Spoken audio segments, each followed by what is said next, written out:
Je vous bénis, bien-aimés, dans le nom puissant de Jésus, et soyez vraiment remplis de grâce de Dieu notre Père.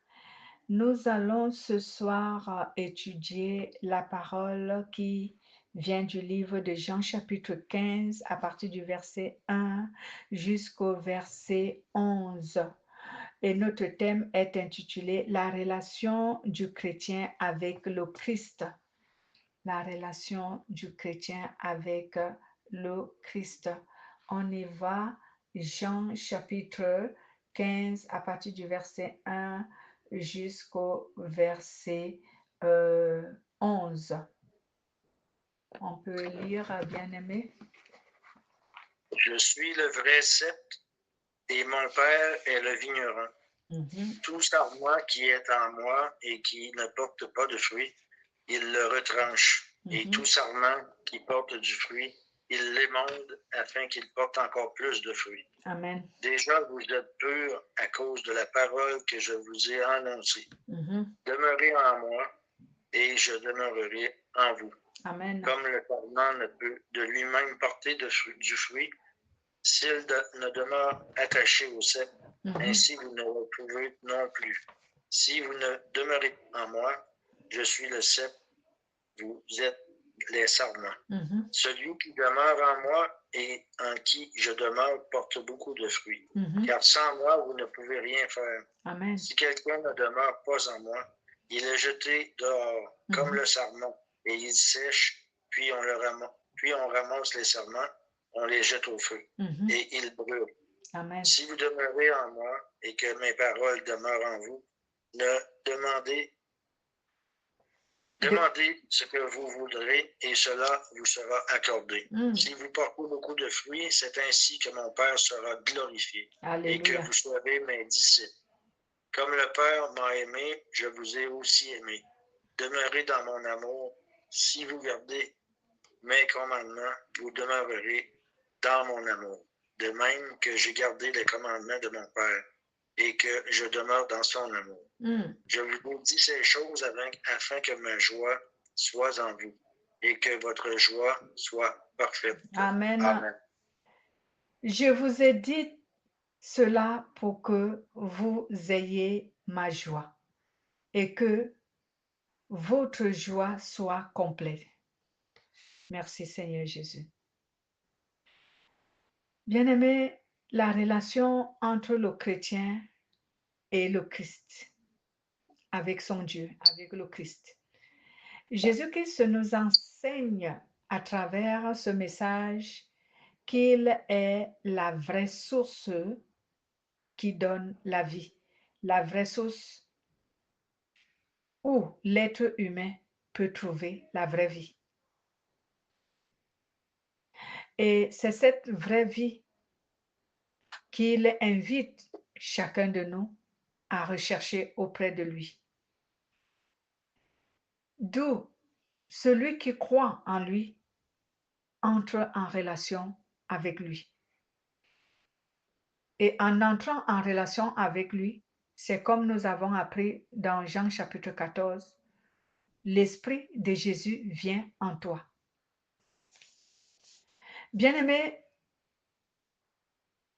on nous dit souvent dans le livre de Amos, si je ne me trompe pas, c'est Amos 3. Si ce n'est pas ça, c'est l'inverse. Où la Bible nous dit que deux personnes marchaient-ils ensemble sans être convenus d'avance? Cela veut dire que si tu veux marcher avec Jésus-Christ, notre Seigneur, si tu veux avoir une relation avec lui, il faut que son esprit soit en toi. C'est ça la condition qui te met en relation avec le Christ. Donc, nous ne pouvons pas être en relation avec Christ, notre Dieu, sans avoir son esprit.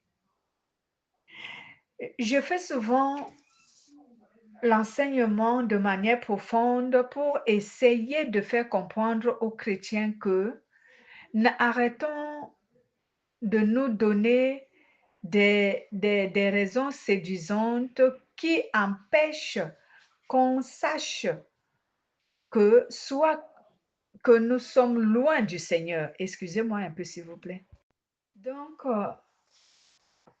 un chrétien ne peut être en relation, ou alors une personne générale, ne peut être en relation avec le Christ que s'il a l'esprit de Jésus, donc le Saint-Esprit. C'est cet esprit qui crée la relation entre nous et Jésus. Si nous n'avons pas en nous l'esprit de Jésus, nous ne sommes pas en relation avec lui. Nous sommes comme des visiteurs qui viennent dans les lieux où Jésus est invoqué, ou des visiteurs qui visitent Jésus. Je prendrai un exemple, je pense qu'il va certainement nous éclaircir. Lorsque tu dis être membre d'une famille, si tu n'as pas un lien de sang avec cette famille, est-ce que tu es vraiment membre de cette famille? Tu ne l'es pas. Ou alors, si tu n'as pas été adopté par cette famille, est-ce que tu feras partie de cette famille? Non, même si tu habites avec cette famille pendant des décennies, toutefois que tu n'as pas un lien de sang avec cette famille, tu n'es pas un membre de cette famille. Toutefois que tu n'es pas adopté par un membre de cette famille, tu ne fais pas partie de cette famille. Donc, ce qui fait en sorte qu'un être humain entre en relation avec le Christ, c'est l'esprit du Christ. Et pour avoir l'esprit du Christ, cela passe par des voies que nous avons toujours parlé dans nos enseignements, c'est recevoir la parole que Christ enseigne. C'est pourquoi le Christ nous dit ici, c'est pourquoi il nous dit ici, excusez-moi, je vais sur notre, oui, sur notre texte de Jean, chapitre 14, chapitre 15. C'est pourquoi il nous dit ici, je suis le vrai cep et mon Père est le vigneron. Tout sarment qui est en moi et qui ne porte pas de fruits, il le retranche, et tout sarment qui porte du fruit, il les monte afin qu'il porte encore plus de fruits. Et si je continue, il dit, déjà, vous êtes émondés à cause de la parole que je vous ai annoncée. Verset 3. Il dit, vous êtes émondés à cause de la parole que je vous ai annoncée. Donc, Jésus ici voulait dire aux apôtres que vous avez déjà l'Esprit de Dieu en vous à cause de la parole que vous avez reçue. Mais est-ce qu'à cette époque-là, le Saint-Esprit avait déjà été donné? Non. Le Saint-Esprit n'avait pas encore été envoyé sur la terre. Il avait été promis, mais il n'avait pas encore été envoyé. Mais pourquoi Jésus a dit ceci? Il a dit ceci parce que sa parole était déjà reçue. Les apôtres avaient déjà reçu sa parole. Alors, il savait que toutefois qu'il montera et qu'il enverra son esprit sur la terre, automatiquement, ses apôtres recevront le Saint-Esprit. Et c'est pourquoi il leur a dit, vous êtes déjà émondés, vous avez déjà une relation avec moi. Et émondé ici veut dire que vous êtes déjà enseignés. Vous avez déjà une lumière qui brille en vous, c'est la parole que je vous ai donnée. Et Jésus dit qu'une personne ne peut pas dire qu'elle est attachée à moi si elle n'a pas cette lumière en lui. Voici donc comment est-ce que nous arrivons souvent à nous séduire en tant que chrétiens. On n'a pas la lumière de Dieu en nous, qui, cette lumière dont je réitère ici, qui est la présence du Saint-Esprit et la parole en nous. Mais on se dit qu'on a une relation avec le Christ. Comment? J'aimerais souvent que ces personnes-là me décrivent comment ils ont une relation avec le Christ. Et juste parce que tu confesses son nom? Non. Est-ce que je condamne ceux qui confessent le nom de Jésus? Non, c'est bien beau. Et c'est d'ailleurs très bien de conseiller et de confesser le nom de Jésus. Mais ce n'est pas la confession du nom de Jésus que tu confesses tous les jours. Jésus-Christ est mon Dieu, aide-moi Jésus, je t'aime Jésus, machin. Et tu n'as pas la lumière de Jésus en toi. Tu n'as pas sa parole, tu n'as pas son esprit en toi. Alors, quel est le lien qui forme une relation en vous, entre toi et Jésus? Il n'y a aucun lien. Le lien qui crée la relation entre nous et Jésus, c'est son esprit et sa parole. Tu n'as pas l'esprit de Dieu ni sa parole, tu n'es pas en relation avec lui. Comme je venais de dire tantôt, tu n'es pas adopté par une famille, tu ne fais pas partie de cette famille. Tu n'as pas le lien de sang avec une famille, tu ne fais pas partie de cette famille, même si tu vis dans cette famille, ça fait des années.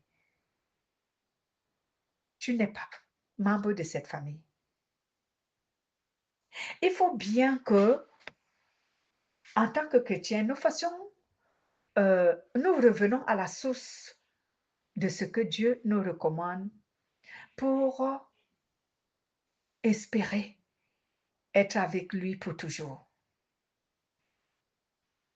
Pour espérer. Et je sais que beaucoup négligent le fait de rechercher le Saint-Esprit. Beaucoup négligent le fait de comprendre la parole de Dieu, de la lire, d'obéir à la parole de Dieu, de se soumettre à ce qu'elle leur recommande. Beaucoup négligent ce fait. Ils se disent tout simplement que on m'a baptisé, pour d'autres, on m'a imposé les mains, pour certains, j'occupe un certain rang de responsabilité à l'Église, j'occupe une certaine responsabilité à l'Église, pour certains, euh, euh, on m'a consacré tel ou tel, dans tel ou tel poste, je sers Dieu. Ils se disent que c'est suffisant pour avoir une relation avec Dieu, mais je suis désolée, c'est pas la vérité.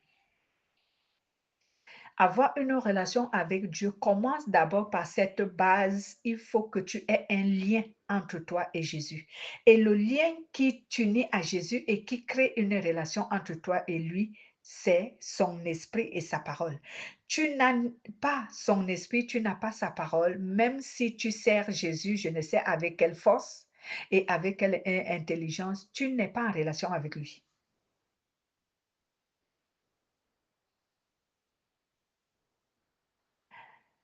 Je sais que quand je fais souvent ce genre d'enseignement, cela ne plaît pas aux gens parce que beaucoup aimeraient que je les encourage en disant, dès que tu confesses Jésus, toi et lui, vous êtes en relation. Mais bien aimé, je n'ai pas été enseigné pour tromper. Le Saint-Esprit m'a appris à connaître sa volonté et sa parole et m'a donné la grâce de transmettre cette parole pour que je dise la vérité. Je peux choquer beaucoup de gens lorsque les gens écoutent mon enseignement, mais je veux qu'ils sachent que c'est pour notre bien à nous tous. Et cette parole me concerne moi aussi, qui, à travers qui cette parole sort. Donc, de ma propre bouche, cette parole sort, mais elle me concerne aussi. Donc, je ne suis pas là pour condamner les gens. Je suis là pour essayer d'éveiller les consciences qui dorment, les chrétiens qui dorment, qui pensent que le fait d'aller à l'église, le fait de servir, je ne sais dans quel service à l'église, et je ne condamne pas le fait qu'on serve Dieu ou qu'on aille à l'église, mais je veux que le chrétien commence par le commencement. Cela veut dire avoir une relation avec Dieu, ce qui consiste à ce que l'Esprit de Dieu doit être en lui et la parole de Dieu, ce qui crée un lien entre lui et Dieu. Il ne doit pas se limiter à faire ce que moi j'appelle la tradition. Et c'est pour cela que Jésus était contre les pharisiens, parce que c'était une religion de tradition. Et la tradition ne met personne en relation avec Dieu. La tradition n'ouvre à personne le royaume de Dieu. Il y a beaucoup de traditions aujourd'hui dans les églises qui séduisent et qui trompent les chrétiens, qui se disent, si je sers Dieu, je veux obtenir le royaume de Dieu. Tu n'obtiendras pas le royaume de Dieu, peu importe ton service dans l'église, si tu n'as aucune relation avec Jésus.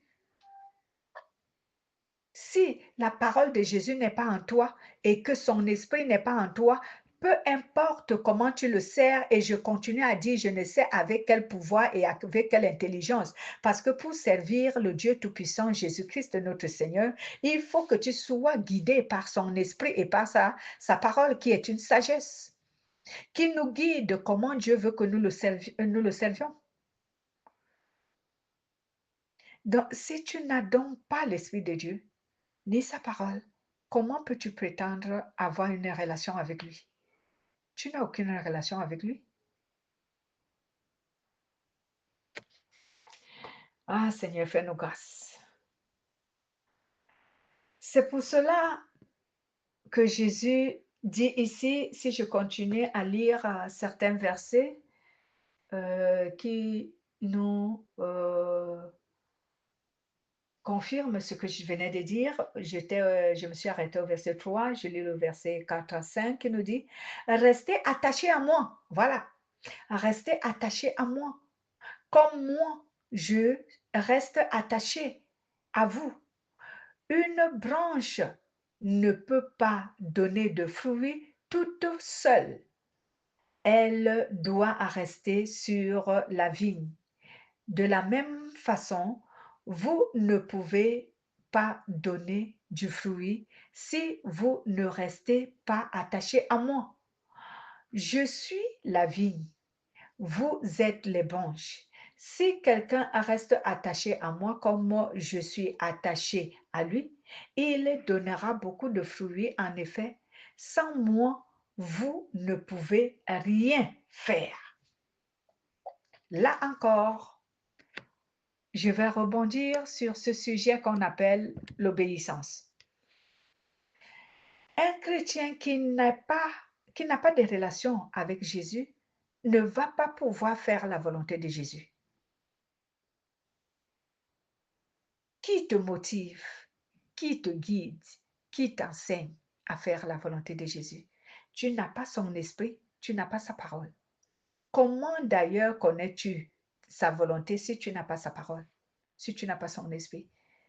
Et si tu n'as pas sa parole ni son esprit, comment obéis-tu à sa parole? Comment? Parce que sa parole et son esprit sont un guide.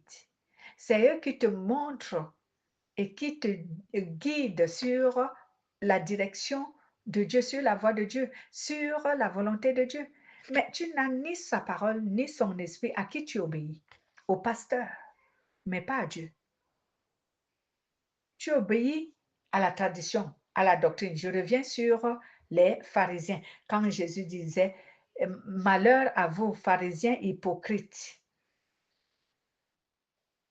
Et quelque part, Jésus a dit, méfiez-vous du levain des pharisiens. Cela veut dire, méfiez-vous des enseignements des pasteurs qui ne glorifient que leur nom, mais qui ne glorifient pas Jésus, qui ne vous montrent pas le chemin de la relation avec Jésus, qui ne vous montrent pas le chemin du royaume des cieux. Ils parlent du royaume des cieux, mais ils ne vous font pas connaître le royaume des cieux. Et Jésus dit, sans moi, vous ne pouvez rien faire. Cela veut dire, sans moi, vous ne pouvez pas être en contact avec Dieu. Sans moi, vous ne pouvez pas appartenir à Dieu. Bien-aimés, combien de chrétiens pensent appartenir à Dieu et qui sont illusionnés par la tradition de leurs églises, de leurs congrégations, de leurs pasteurs, ignorant qu'ils n'ont même pas une relation avec Dieu, avec le Christ.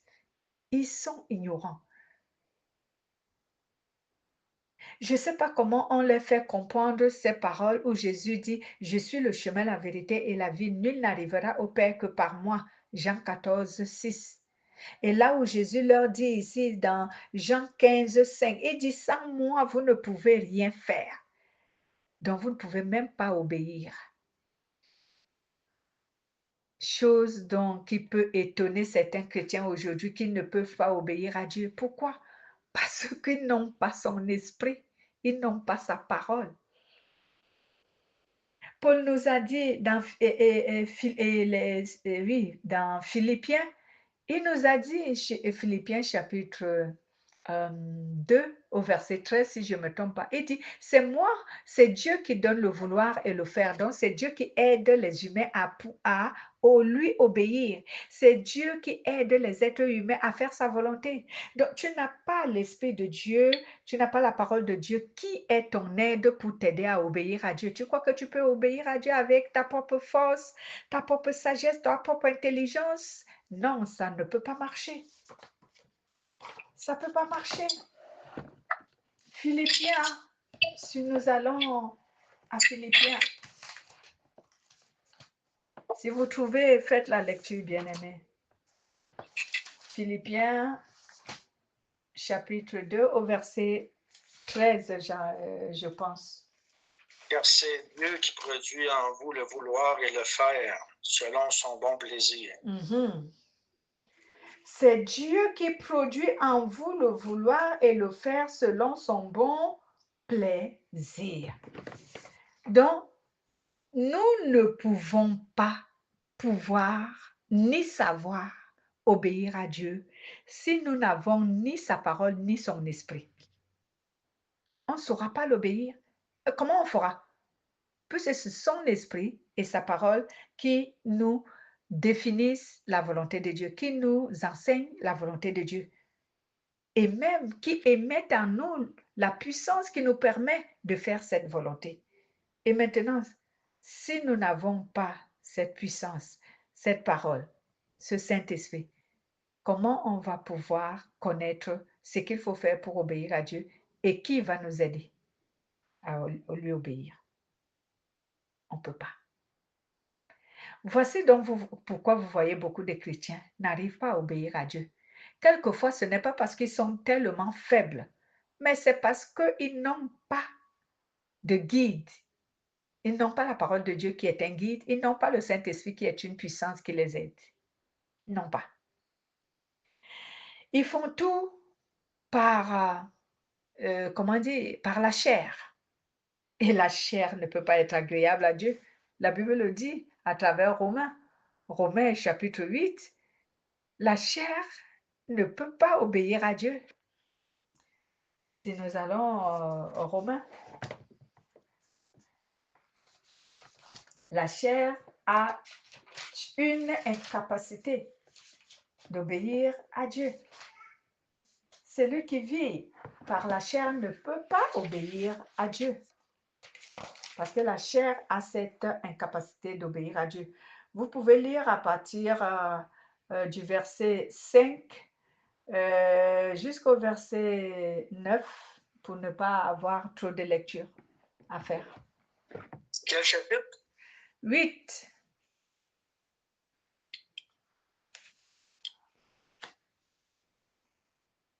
Ceux, en effet, qui vivent selon la chair s'affectionnent aux choses de la chair, tandis que ceux qui vivent selon l'esprit s'affectionnent aux choses de l'esprit. Et l'affection de la chair, c'est la mort, tandis que l'affection de l'esprit, c'est la vie et la paix. Car l'affection de la chair est inimitié contre Dieu, parce qu'elle ne se soumet pas à la loi de Dieu et qu'elle ne le peut même pas. Or, ceux qui vivent selon la chair ne sauraient plaire à Dieu. Pour vous, vous ne vivez pas selon la chair, mais selon l'esprit, si du moins l'esprit de Dieu habite en vous. Amen. Si quelqu'un n'a pas l'esprit de Dieu, il ne lui appartient pas. Amen. Amen. Exact. Exact. Le verset 7 nous dit ici, car l'affection de la chair est inimitié contre Dieu, parce qu'elle ne se soumet pas à la loi de Dieu et qu'elle ne peut même pas, la chair ne peut pas se soumettre à la volonté de Dieu. Et quiconque n'a pas l'Esprit de Dieu ne connaît pas Dieu, n'a pas Dieu. Donc, je me demande comment ces chrétiens se laissent amadouer dans le mensonge de la tradition des pharisiens qui sont leurs enseignants, qui leur font croire qu'ils sont en relation avec Jésus juste parce qu'ils sont souvent présents dans les cultes. Ils ont été nommés à un poste de responsabilité dans l'Église. Ils assument cela. On leur fait croire qu'ils sont en relation avec Jésus. Comment? Est-ce qu'on a déjà été choisi pour être sur le bon chemin? On a déjà été choisi pour recevoir l'Esprit. Ben non, c'est vraiment de nous que ça vient. Je vous dirais que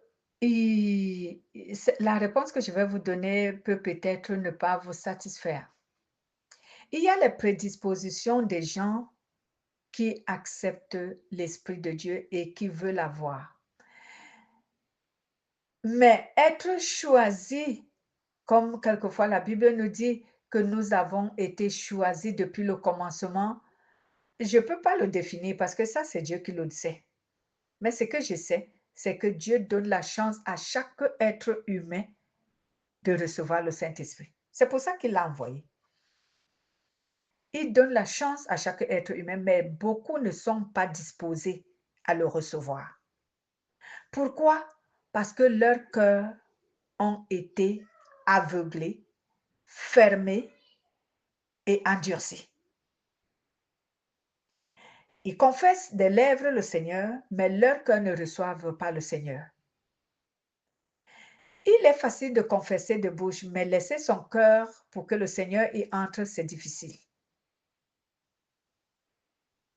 Et oui, parce que quand le Seigneur entre dans notre cœur, il fait le ménage dans notre cœur. Il ne reste pas avec tout ce qu'il trouve dans notre cœur. Il fait le ménage. Et le ménage qu'il fait dans notre cœur, c'est ce que j'avais souvent appelé dans mon jargon de prédication, la circoncision. Il fait une chirurgie esthétique dans ton cœur. Il enlève toutes les imperfections qui sont dans ton cœur. Parce que lui, il ne va pas cohabiter avec toutes ces imperfections. Il va les enlever une après une autre, une après une autre. Et ça, l'être humain ne supporte pas ça. C'est pourquoi je disais tantôt que certains, ils ne sont pas disposés parce que leurs cœurs sont soit fermés, soit endurcis, soit remplis de raisonnement. Ils ne veulent pas que le Christ entre et qu'il nettoie leur cœur. C'est pour cela que la parole de Dieu dit dans Apocalypse chapitre 3 au verset 20, vérifiez si je ne me trompe pas, je me tiens à la porte, je frappe. Celui qui entend ma voix ouvre la porte, j'entrerai. Est-ce que c'est cela?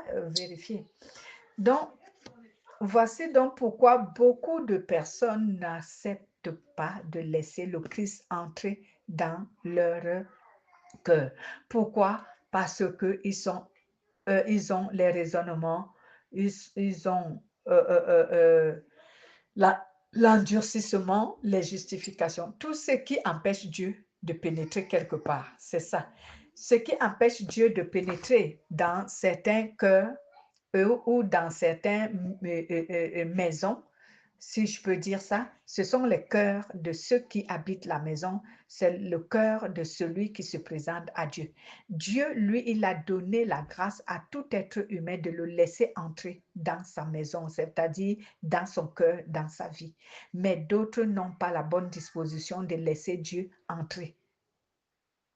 Ils sont endurcis, ils sont pleins de raisonnement, de justification, je ne sais pas d'autres mots à dire, d'incrédulité.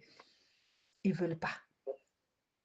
Mais l'humain, il laisse entrer Dieu quand il est vraiment rendu au bout, il est épuisé, il n'y a plus de solution.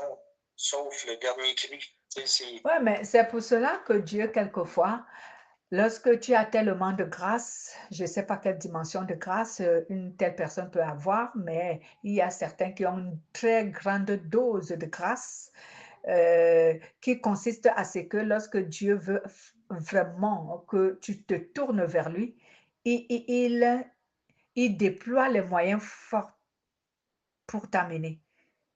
S'il voit que c'est en te soumettant dans la souffrance, par exemple en te clouant au lit d'une maladie que tu vas te tourner vers lui, alors il va te clouer au lit, tu tombes malade et comme ça, tu vas te tourner vers lui parce que tu auras à beau chercher la guérison dans les hôpitaux, je ne sais où, tu ne trouveras pas que chez lui. Et ce sont des personnes qui ont trop de grâce. Parce que d'autres, Dieu ne fait rien. Il te propose de temps en temps la conversion, l'obéissance, la sanctification. Il te propose tout ça et tu rejettes à tout moment, mais il ne te cloue pas au lit. Hein. Tu restes là et tu crois que tu es avec lui alors que tu n'es pas avec lui. Mais quand tu as une très forte dose de grâce, alors Dieu peut faire quoi? S'il voit que c'est en te clouant au lit avec une maladie que tu vas te tourner vers lui, alors il le fait. S'il se dit que, bon, en t'arrachant ton confort matériel ou financier, tu vas te tourner vers lui, alors il t'arrache ton confort matériel et financier pour que tu te tournes vers lui. Il a plusieurs méthodes d'agir. Mais il y a certaines personnes qui vivent toujours dans leur confort matériel et financier et ils pensent qu'ils sont avec Dieu alors qu'ils ne sont pas avec lui. Mais comme les personnes qui donnent leur vie à Dieu en très bas âge, là, mettons ça pour être une femme chez les sœurs, un homme chez les, je sais pas, les moines ou je sais pas trop quoi, là. Ils donnent vraiment leur vie, puis ils passent leur vie à faire ça. Est-ce que ça, c'est des gens que Dieu leur a donné la grâce, puis qui ont entré ils ont laissé entrer Dieu en eux autres, puis ils sont le temple de Dieu jusqu'à la fin de leur jour. Est-ce que c'est ça? Ben non, Je vais donner des réponses aussi un peu complexes.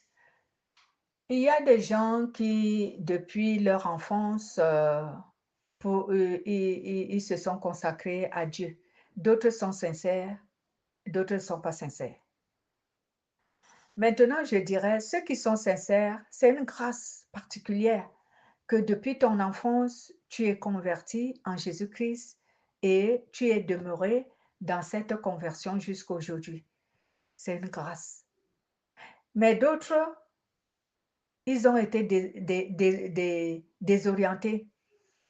Ils ont cru, parce que quand on cherche Christ en étant jeune, par exemple, comme tu as appelé le couvent ou alors le moine et tout ça, certains pensent qu'ils sont avec Dieu alors qu'ils ne sont pas avec Dieu.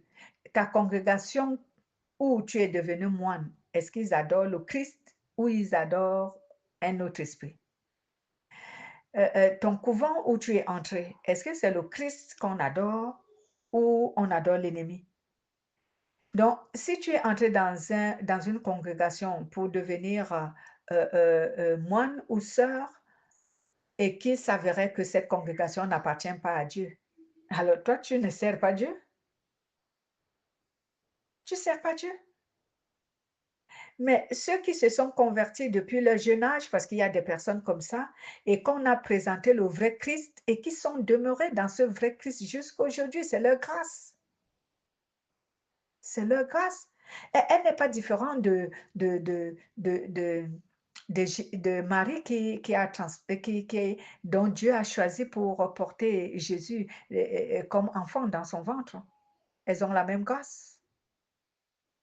C'est juste qu'ils n'ont pas porté l'enfant Jésus, mais la grâce, elle a des dimensions. Mais c'est la même grâce.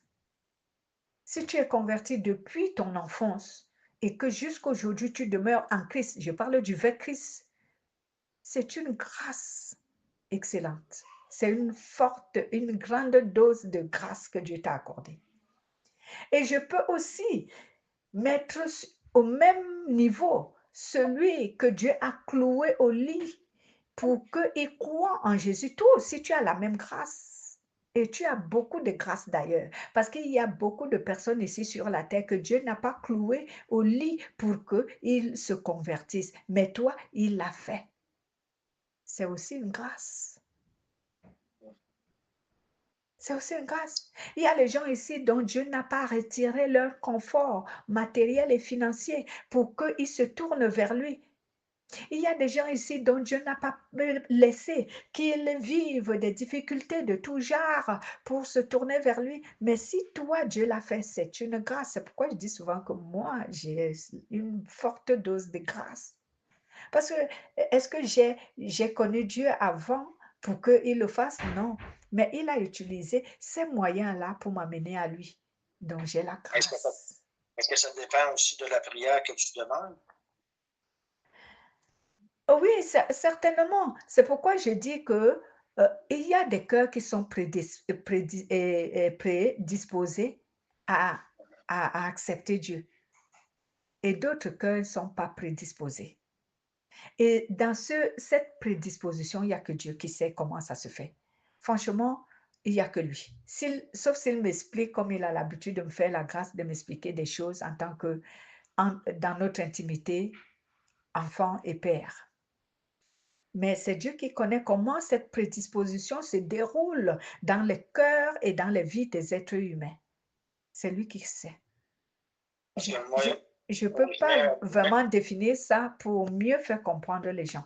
Mais je sais qu'il y a des cœurs prédisposés à accepter Dieu et à l'aimer, et d'autres ne sont pas prédisposés.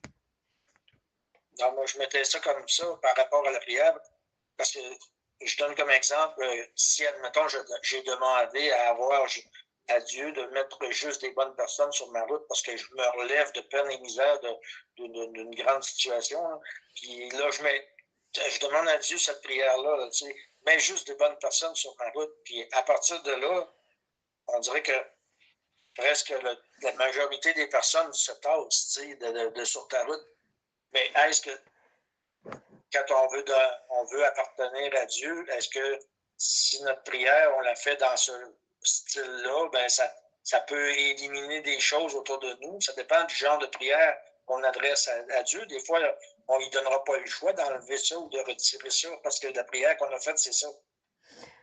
Voilà, je vais répondre à Je sais pas cette. si je m'explique bien, mais Ouais, je vais répondre à cette question en vous donnant certainement certains témoignages bibliques. Le fait de dire à Dieu, Seigneur, place sur ma route des bonnes personnes. Euh, Premièrement, pour Dieu qui connaît ton cœur, il sait ce que tu appelles des bonnes personnes. Des bonnes personnes pour quelles circonstances? Les bonnes personnes qui vont t'aider financièrement, les bonnes personnes qui vont te donner à manger, les bonnes personnes qui vont te parler de Jésus, des bonnes personnes qui craignent Dieu. Chacun sait ce qu'il appelle bonne personne. Et Dieu, donc, il tient compte à ce moment de l'intention. Quelle est l'intention qui te pousse à lui demander qu'il place sur ton chemin des bonnes personnes? Si cette intention répond à la volonté de Dieu, alors c'est que Dieu t'a aidé à trouver son chemin. Tu es prédestiné. Et l'exemple d'une intention. Si tu pries Dieu que Seigneur, des bonnes personnes dont je veux que tu mettes sur mon chemin, ce sont ceux qui œuvrent pour ma croissance spirituelle, pour que je te connaisse et que je puisse t'obéir. Donc, place sur mon chemin des gens qui te craignent et qui m'apprendront aussi à te craindre. C'est l'intention qui plaise à Dieu. Mais si les bonnes personnes que tu demandes, ton intention est qu'ils placent sur ton chemin des bonnes personnes qui vont te bénir matériellement et financièrement, ça peut ne pas répondre aux attentes de Dieu. moi, dans le sens que c'était, mais pas, mais juste ceux qui vont m'aider à m'en sortir, pas ceux qui vont me détruire par rapport à ce que j'ai Oui, fait, mais au t'en mal que j'ai fait. sortir sur quel Ouais. domaine? Parce que les sorties, il y en a plusieurs. T'en sortir de manière quoi? Émotive, de manière financière, de manière spirituelle, dans la foi, t'en sortir sur quelle base? Je vais te prendre maintenant un exemple d'un jeu qui peut peut-être répondre à ce que tu dis et t'orienter. Il y a un paralytique qui voit les apôtres venir vers lui, dans sa direction. Qu'est-ce qu'il demandait? Lui, il demandait à ce que on lui donne la guérison charnelle. C'est ce qu'il voulait. Il voulait la guérison charnelle. Mais l'apôtre Pierre, qui était rempli du Saint-Esprit et qui savait que la guérison charnelle ne lui servira à rien, Pierre lui a dit, je n'ai ni argent.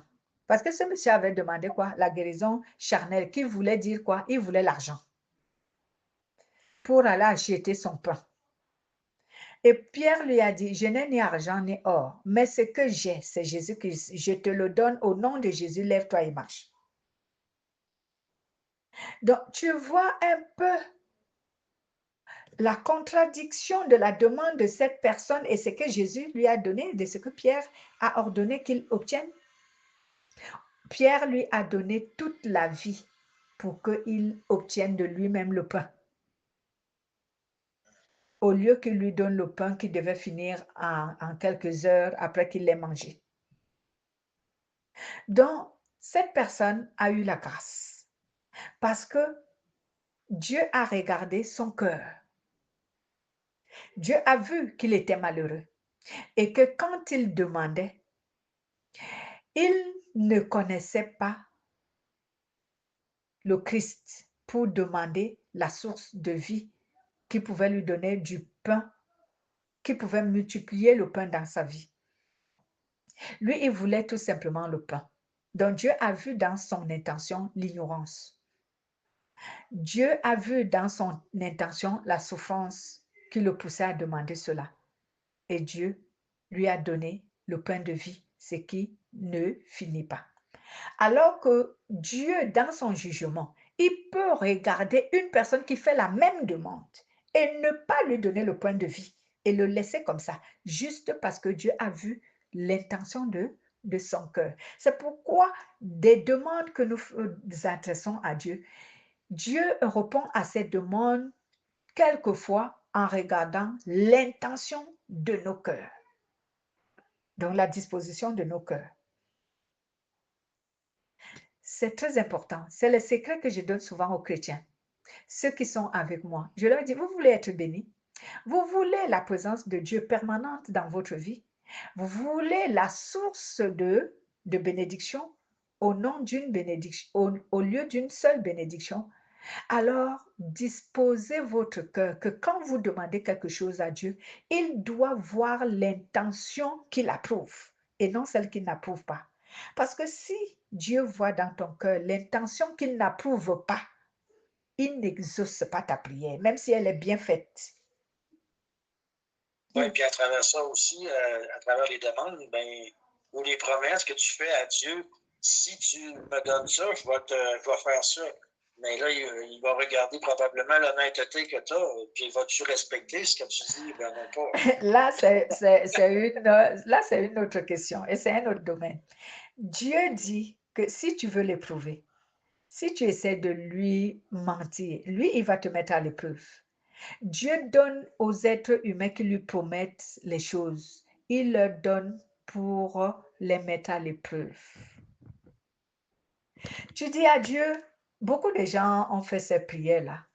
Tu dis à Dieu, Seigneur, si tu me bénis, je vais être obéissant, je vais t'obéir, je vais te suivre, je vais marcher avec toi. Il va te dire, OK, il n'y a pas de problème. Je vais te prouver que tu es en train de mentir. Il va te donner ce que tu veux.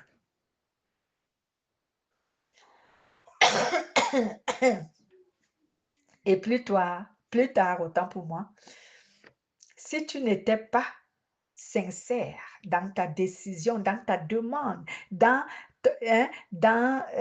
ce vœu que tu faisais à Dieu, tu vas te retrouver que Dieu t'a béni, mais plus tard, tu as perdu ce qu'il t'a donné. Pourquoi? Parce que tu as menti, Dieu t'a mis à l'épreuve et tu n'as pas accompli ton vœu à toi. Tu n'as pas réalisé, donc tu es infidèle. Tu crois que tu peux tromper Dieu. Et ce genre de bénédiction ne dure pas longtemps. Pourquoi? Parce que tu l'as menti. Il l'a donné juste pour t'éprouver. Que bon, tu veux m'éprouver, tu veux me montrer que tu vas faire, tu vas m'obéir si je te donne, alors je te donne. Obéis maintenant. Et si tu n'obéis pas, tu vas la perdre. Tu vas perdre cette bénédiction que tu as demandé à Dieu. C'est que tu as demandé à Dieu, tu vas perdre cela. Et beaucoup de chrétiens ont fait ça. Pardon? C'est comme lui lancer un défi à Dieu. Tu sais, Oui, c'est une manière de lancer un défi à Dieu et les gens ne savent pas qu'il faut faire attention. Il faut demander à Dieu des choses par la miséricorde et il faut avoir une bonne disposition de cœur pour que l'intention de ton cœur, Dieu puisse l'approuver pour te donner. Voilà, mais si tu penses que tu peux tromper Dieu, parce que souvent d'autres, c'est le mensonge. Ils viennent pour tromper Dieu. Il sait bien que la promesse qu'il a donnée à Dieu, il ne va pas la tenir. Mais il vient quand même mentir à Dieu, je ferai, mais il ne fera pas. Il ne fera pas. Et tu vas perdre cette bénédiction.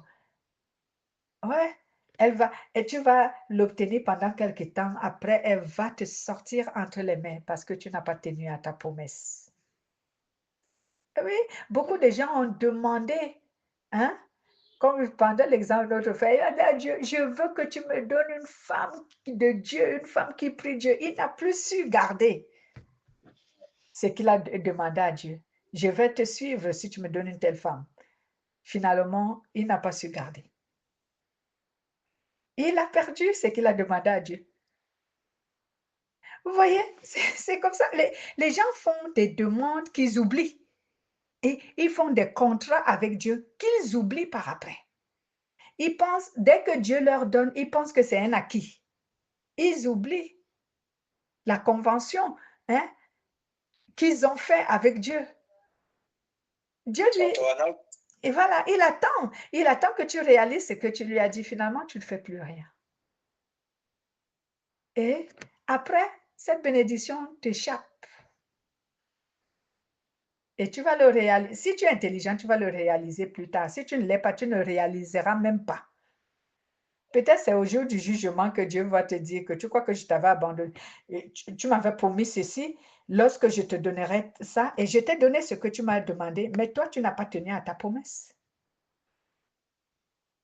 Tu n'as pas tenu. Donc, c'est pour ça qu'il faut il faut que nous soyons un peu prudents et sincères lorsque nous sommes avec Dieu. Et c'est ça la véritable relation d'un chrétien avec le Christ, la sincérité, la loyauté, la fidélité. On doit être sincère. Toutefois que nous demandons quelque chose à Dieu, dans nos prières, on doit être sincère. Ce que nous faisons, nous devons être sincères, honnêtes, fidèles, loyaux, intègres. Être prêt à changer. Être prêt à changer. Hein? Si nous terminons notre enseignement au verset 11, Jésus nous dit ici, voilà, je commence au verset 10 qui nous dit, j'ai obéi au commandement de mon Père et je reste dans son amour. De la même façon, si vous obéissez à mes commandements, vous resterez dans mon amour. Je vous ai dit cela pour que vous ayez la joie et que votre joie soit complète.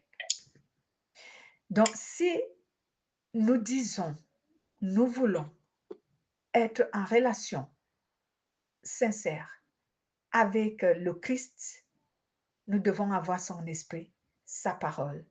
Nous devons demeurer dans cette parole qui nous permettra de produire les fruits qui améliorent au jour le jour notre relation avec le Christ.